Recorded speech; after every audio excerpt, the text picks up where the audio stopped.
শীতের সকাল, রোদে বসে আমি স্কুলের পড়া করছি। মা কাছে বসে ফুলকপি কুটছেন। সে এসেই বলল, আপনারা রান্নার জন্য লোক রাখবেন? আমি ছোট ছেলে মেয়েও রাখব। নিঃসংকোচ আবেদন। বোঝা গেল সংকোচ ছিল অনেক, প্রাণপণ চেষ্টায় অতিরিক্ত জয় করে ফেলেছে। তাই যেটুকু সংকোচ নিতান্তই থাকা উচিত তাও এর নেই। বয়স আর কত হবে, বছর 23। পরনে সেলাই করা ময়লা শাড়ি, পাটা বিবর্ণ লাল, সীমান্ত পর্যন্ত ঘোমটা, ঈষৎ বিশীর্ণ মুখে গাঢ় শ্রান্তির ছায়া, স্থির অচঞ্চল দুটি চোখ, কপালে একটি ক্ষত চিহ্ন, আন্দাজে পড়া টিপের মতো। মা বললেন, তুমি রাঁধুনি? চমকে তার মুখ লাল হয়ে গেল। সেই চমক ও লালিমার বার্তা বোধ হয় মার হৃদয়ে পৌঁছল।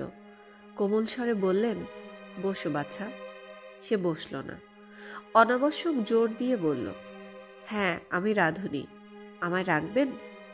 আমি রান্না ছাড়া ছোট ছোট কাজও করব। মা তাকে জেরা করলেন। দেখলাম সে ভারী চাপা।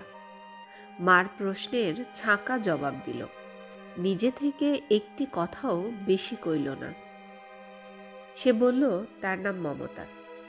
আমাদের বাড়ি থেকে খানিক দূরে জীবনময়ের গলি, গলির ভেতরে 27 নম্বর বাড়ির একতলায় সে থাকে। তার স্বামী আছে আর একটি ছেলে। স্বামীর চাকরি নেই 4 মাস। সংসার আর চলে না, তাই সে পর্দা ঠেলে উপার্জনের জন্য বাইরে এসেছে। এটাই তার প্রথম চাকরি। মাইনে সে তা জানে না। দুবেলা রেঁধে দিয়ে যাবে, কিন্তু খাবে না। 15 টাকা মাইনে ঠিক হলো। সে বোধহয় টাকা 12 আশা করেছিল।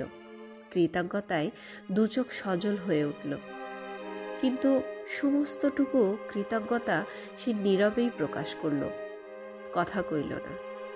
মা বললেন, আচ্ছা তুমি কাল সকাল থেকে এসো। সে মাথা হেলিয়ে সম্মতি জানিয়ে তৎক্ষণাৎ চলে গেল। আমি গেটের কাছে তাকে পাকড়াও করলাম। শোনো, এখনই যাচ্ছ কেন? রান্নাঘর দেখবে না? আমি দেখিয়ে দিচ্ছি, এসো।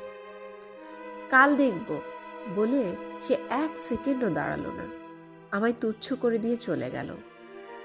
ওকে আমার ভালো লেগেছিল। ওর সঙ্গে ভাব করতে ব্যস্ত হয়ে উঠেছিলাম। তবু আমি ক্ষুণ্ণ হয়ে মার কাছে গেলাম, একটা বিস্মিত হয়েও। যার অমন মিষ্টি গলা, চোখে মুখে যার উপচে পড়া স্নেহ, তার ব্যবহার এমন রূঢ়। মা বললেন, পিছনে ছুটেছিলি বুঝি ভাব করতে? ভাবিস না, তোকে খুব ভালোবাসবে। বারবার তোর দিকে এমন করে তাকাচ্ছিল। শুনে খুশি হলাম। রাঁধুনি পদপ্রার্থিনী স্নেহ সেদিন অমন কাম্য মনে হয়েছিল কেন বলতে পারি না। পরদিন সে কাজে এলো, নীরবে নত মুখে কাজ করে গেল। যে বিষয়ে উপদেশ পেল পালন করল, যে বিষয়ে উপদেশ পেল না নিজের বুদ্ধি খাটিয়ে সুন্দরভাবে সম্পন্ন করল। অনর্থক প্রশ্নও করল না, নির্দেশের অভাবে কোনো কাজ ফেলেও রাখল না। সে যেন বহুদিন এ বাড়িতে কাজ করছে বিনা আড়ম্বরে, এমন নিখুঁত হলো তার কাজ। কাজের শৃঙ্খলা ও ক্ষিপ্রতা দেখে সকলে তো খুশি হলেন। মার ভবিষ্যৎবাণী সফল করে সে যে আমায় খুব ভালোবাসবে তার কোনো লক্ষণ না দেখে আমি হলাম ক্ষুণ্ণ। 2 বার খাবার জল চাইলাম, 4-5 বার রান্নাঘরে গিয়ে দাঁড়ালাম, কিন্তু সে কিছুতেই আমাকে ভালোবাসলো না, বরং রীতিমতো উপেক্ষা করল। শুধু আমাকে নয়, সকলকে। কাজগুলিকে সে আপনার করে নিল, মানুষগুলির দিকে ফিরেও তাকালো না।